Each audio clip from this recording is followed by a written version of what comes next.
Hello everyone, good morning. অনেক দিন পর তোমাদের সাথে শেয়ার করতে আসলাম একটা ছোট্ট মিনি ব্লগ। এর মধ্যে কোনো ব্লগ দিতে পারিনি কয়েকদিন ধরে, সকালের ব্লগটা বিশেষ করে। তো এখন বাজে প্রায় ওই 8:30 মতো। ঘুম থেকে উঠেছি 7টার সময় উঠে একটু ফোনের কাজ থাকে সেগুলোই করছিলাম। তারপর বিছানাটা ঠিক করে এখন ব্রাশ করছি। ঘুম থেকে উঠেও দেখি সারা রাত ধরে বৃষ্টি হচ্ছিল, সকালে এখনও কন্টিনিউ বৃষ্টি হচ্ছে। তার জন্য একটু বাইরে বেরোতে দেরি হলো। ঘরটা আগে ঝাড়ু দিয়ে দিলাম বিছানা ঠিক করে, আর তারপরেই কিন্তু ব্রাশ টেরাশ করে এখন মুখ ধুয়ে আসলাম। মুখ ধুতে গিয়েও প্রায় অনেকটাই ভিজে গেছি।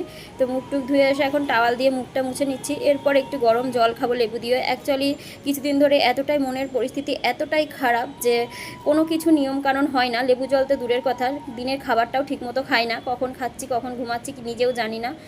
মনে হচ্ছে নিজেই না অসুস্থ হয়ে যাই। কারণ এই পৃথিবীতে মায়ের থেকে আপন হয়তো আর কেউ হয় না।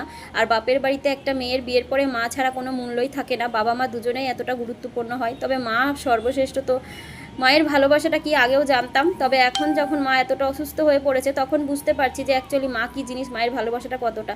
শুধু ভেতরটা কেঁপে ওঠে যদি মায়ের কিছু হয়ে যায়। ওই বাড়িতে ঢুকবো কী করে, ওই বাড়িতে গিয়ে কাকে ডাকবো, সমস্ত কথায় কথায় মা মা করি। মায়ের সাথে প্রত্যেক দিন 1-2 ঘন্টা করে ফোনে গল্প করি। মানে এগুলো বলতেও কষ্ট হচ্ছে, ভেতর ফেটে ফেটে কান্না আসছে। যারা মাকে হারিয়ে ফেলেছে বা যাদের মা অসুস্থ বা যারা মাকে ভালোবাসে তারাই আমার কষ্টটা বুঝবে, বাকিরা হয়তো হাসবে।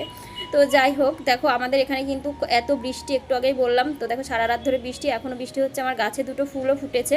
আর এই জায়গাটা তোমাদেরকে দেখানোর একটাই কারণ, এই জায়গাটা দেখো, আগে দেখাতাম তোমাদেরকে কত গাছ ছিল, কি সুন্দর লাগতো, একদম জমজমাট। এখন কিন্তু গাছগুলো 2 দিন হলো কেটে দিয়েছে, আর জায়গাটা একদম ফাঁকা হয়েছে, তাই একদমই সুন্দর লাগছে না দেখতে। তো যাই হোক, চলো তোমাদের সঙ্গে একটা ছোট্ট কাজের কথা শেয়ার করি, যেটা হচ্ছে আমার মা তো প্রচণ্ড অসুস্থ, তোমরা অনেকেই জেনে গেছো। তো খুব শিগগিরই আমার মাকে আমার কাছে নিয়ে আসছি এখানে, এবং এখানে ভালো একটা হসপিটালের খোঁজ পেয়েছি। সেখানে রুম ভাড়া নিয়ে থেকে মাকে চিকিৎসা করাবো। তোমরা সবাই আশীর্বাদ করো, প্রে করো যেন আমার মা তাড়াতাড়ি ঠিক হয়ে যায়। আমিও দিনরাত ভগবানের কাছেই প্রার্থনা করছি